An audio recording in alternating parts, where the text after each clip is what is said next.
नमस्कार, मैं हूं डॉक्टर भारती मक्कड़। स्वागत करती हूं आप सबका आयुरस हीलिंग हब में। फ्रेंड्स, जब हमें कोई भी बीमारी हो जाती है, हम चाहते हैं कि जल्दी से जल्दी ठीक हो, और कुछ बीमारियों को हम चाहते हैं कि वो घरेलू नुस्खे करके ही ठीक हो जाए। बहुत सारी ऐसी प्रॉब्लम्स हैं जिनके लिए हम डॉक्टर के पास नहीं जाना चाहते और चाहते हैं वो घर में ही दाग ठीक हो जाए। ये जो घरेलू नुस्खे हैं, ये कई बार आयुर्वेदिक नुस्खों से ही बने होते हैं, आयुर्वेदिक इलाज से ही बाहर आए होते हैं। लेकिन कई बार ये ऐसे ही लोगों के बताए हुए, बड़े बूढ़ों के बताए हुए होते हैं और इतने इफेक्टिव नहीं होते। आज हम बात करेंगे कि क्या सफेद दाग में घरेलू नुस्खे कामयाब होते हैं? क्या सफेद दाग में घरेलू नुस्खे करने से दाग ठीक हो सकते हैं?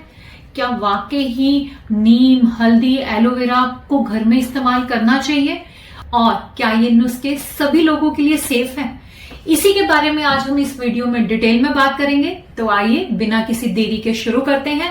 और अभी तक आपने अगर मेरा चैनल सब्सक्राइब नहीं किया तो इसे सब्सक्राइब करें, बेल आइकन को भी जरूर दबाएं ताकि जब भी कोई नया वीडियो आए आपको नोटिफिकेशन जरूर मिले। तो चलिए शुरू करते हैं।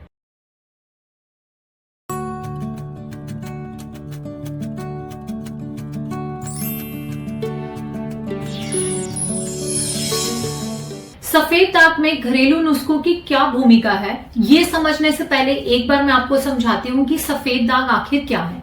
वैसे तो मैंने पहले भी अपने कई बार वीडियोस में बताया है कि सफेद दाग क्या है, बट नए व्यूअर्स को ये समझना जरूरी है। सफेद दाग एक ऑटो इम्यून कंडीशन है जिसमें हमारे अपने ही इम्यून सेल्स, हमारे अपने ही रक्षक सेल हमारी खुद की कोशिकाओं को नष्ट करने लगते हैं। और जब यही इम्यून सेल्स हमारी मेलानोसाइट नामक कोशिकाओं को नष्ट करते हैं तो सफेद दाग हो जाते हैं, क्योंकि मेलानोसाइट ही ऐसे सेल्स हैं जो हमारे स्किन में कलर बनाते हैं। और इनकी एब्सेंस में या जब ये अपना काम ठीक से नहीं कर पाते हैं तो मेलानिन नामक पिगमेंट नहीं बन पाता है, जिस वजह से स्किन में व्हाइट चकत्ते यानी कि सफेद दाग बन जाते हैं, जिसे हम ल्यूकोडर्मा, फुलवेरी या विटिलिगो के नाम से जानते हैं। आयुर्वेद में अगर बात करें, आयुर्वेद में सफेद दाग को ठीक करने के लिए बहुत सारे प्रिंसिपल्स बताए हैं, जिसमें सबसे पहला है त्रिदोष बैलेंस, कि हम त्रिदोष बैलेंस करेंगे। नंबर 2 पर है डिटॉक्सिफिकेशन, कि हम बॉडी से टॉक्सिन्स को बाहर निकालेंगे। नंबर 3 पर है मेलानिन फॉर्मेशन, की ऐसी दवाइयां दी जाएंगी जिससे मेलानिन वापस बने। और नंबर 4 पे है बाहरी एप्लीकेशन, यानी कि बाहर से तेल या ऑइंटमेंट लगा के मेलानिन की प्रोडक्शन को बढ़ाया जाए। तो अब हम सीधा डायरेक्ट सवाल पर आते हैं कि क्या घरेलू नुस्खों से सफेद दाग ठीक हो सकता है? जी नहीं, ऐसा बिल्कुल भी पॉसिबल नहीं है। सफेद दाग जो है उसको ठीक करने के लिए बहुत सारे स्टेप्स चाहिए, बहुत सारी चीजों को करना है। आपकी बॉडी से डिटॉक्सिफिकेशन करना है। सफेद दाग ठीक करने के लिए बारीकी से आपके दागों को समझना, आपकी प्रकृति को समझना जरूरी है। उसके बाद जो हम मेडिसिन देते हैं तब आपके दाग ठीक होने की तरफ चलते हैं। लेकिन क्या तो फिर इन घरेलू नुस्खों का कोई फायदा नहीं? ऐसा भी नहीं है। घरेलू नुस्खों से आपको कुछ फायदा जरूर मिल सकता है, लेकिन वो कंप्लीट ट्रीटमेंट नहीं हो सकते। तो यानी कि घरेलू नुस्खे पूरा ट्रीटमेंट नहीं हो सकते, लेकिन वो पार्ट ऑफ ट्रीटमेंट हो सकते हैं। उन्हें करने से आपकी रिकवरी में तेजी आ सकती है, दाग बढ़ने से रुक सकते हैं और दागों को ठीक होने में हो सकता है कम समय लगे। लेकिन इन घरेलू नुस्खों को समझना जरूरी है। मेरे पास बहुत सारे ऐसे पेशेंट आते हैं जो पूछते हैं कि क्या हम अखरोट को जलाकर, उनके छिलकों को जलाकर उसकी राख को लगा सकते हैं? क्या सरसों के तेल में हल्दी मिलाकर लगा सकते हैं? ये घरेलू नुस्खे ऐसे हैं जो कि आप सीधा इसमें एप्लीकेशन करते हो। यहाँ आपके डिटॉक्सिफिकेशन पर, आपके इंटरनल बैलेंस को ठीक करने की कोई बात नहीं हो रही है।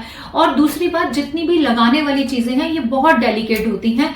इसमें सफेद दाग में आपको कौन सी चीज फायदा करेगी, कौन सी नहीं, ये बहुत नाजुक बात है। और जहां तक ये अखरोट के छिलके की बात है, ऐसी कोई बात या ऐसा कोई विवरण आयुर्वेद में कहीं दिया ही नहीं गया, ना ही मैंने इसके ऊपर कभी कोई रिसर्च आर्टिकल्स पढ़े हैं। तो आपको सबसे पहले ये समझना है कि घरेलू नुस्खे जो हैं किस किस तरह के हो सकते हैं। मैं आपको सबसे पहले वो बताती हूँ। घरेलू नुस्खे 2 हो सकते हैं। नंबर 1 जो कि वैलिड नुस्खे हों, साइंटिफिकली प्रूवन हो या आयुर्वेदा टेक्स्ट में लिखे हों, आपको सही सोर्स से मिल रहे हों। नंबर 2 जो आप इंटरनेट पे बिना सोर्स जाने, बिना ये समझे कि ये कौन बोल रहा है, वो नुस्खे होते हैं। तो नंबर 2 वाले नुस्खे तो आपको बिल्कुल नहीं यूज करने चाहिए। अब नंबर 1 वाले नुस्खे के भी आगे 2 टाइप्स हैं। इसमें पहली टाइप है कि वो नुस्खे जो सबके फायदा दे सकते हैं, जैसे कि अगर मैं कहूं कि लौकी का जूस पीने से सफेद दाग ठीक हो सकते हैं, सफेद दागों की रिकवरी तेज हो सकती है, तो लौकी का जूस हर कोई पी सकता है। बादाम खाने से फायदा होता है तो बादाम हर कोई खा सकता है। तो ये नुस्खे तो वो हैं जो सब में ही फायदा करेंगे। और दूसरी तरह के नुस्खे वो हैं जो किसी स्पेशल पेशेंट में फायदा कर सकते हैं लेकिन किसी एक में नुकसान कर सकते हैं। जैसे कि मैं अगर आपको कहूं कि नीम का तेल लगा के धूप में बैठिए, तो हो सकता है एक पेशेंट को इससे फायदा हो, दूसरे पेशेंट को इससे नुकसान हो। तो आपको ये भी समझना है कौन सा ऐसा नुस्खा है जो आपके केस के लिए अच्छा है। तो आप आंखें बंद करके इंटरनेट पे सभी नुस्खों को इस्तेमाल मत कीजिए। बेहतर है कि आप अपने डॉक्टर से प्रॉपर इसका ट्रीटमेंट लें और उन्हीं डॉक्टर से बात करें कि मेरे दावों में और तेज रिकवरी के लिए हम कौन से घरेलू उपाय कर सकते हैं। तो डॉक्टर, एक अच्छा आयुर्वेदिक डॉक्टर आपकी जरूर इसमें मदद करेगा, आपको बताएगा कि आप ये लो। हमारे पास जितने भी पेशेंट आते हैं, बल्कि मैं अपने वीडियोस में भी बताती हूँ कि कुछ एक चीजें कई बार मौसम के हिसाब से भी ऐड ऑन करती हूँ कि ये चीजें आप इस मौसम में लीजिए ताकि सफेद दाग में रिकवरी हो। इसी बात को कंटिन्यू करते हुए अगले वीडियो में मैं आपको बताऊंगी कि कौन से ऐसे नुस्खे हैं जो आप सभी इस्तेमाल कर सकते हैं और कौन से ऐसे खाने के नुस्खे हैं जो आपको डिटॉक्सिफिकेशन देगा, कौन से लगाने के ऐसे नुस्खे हैं जो आप घर बैठे ही दागों में इस्तेमाल करके उनमें रिकवरी तेज कर सकते हैं। ये मैं बताऊंगी अगले वीडियो में। मिलते हैं अगले वीडियो में, तब तक के लिए आयुर्वेद अपनाएं, स्वस्थ रहें, खुश रहें। नमस्कार।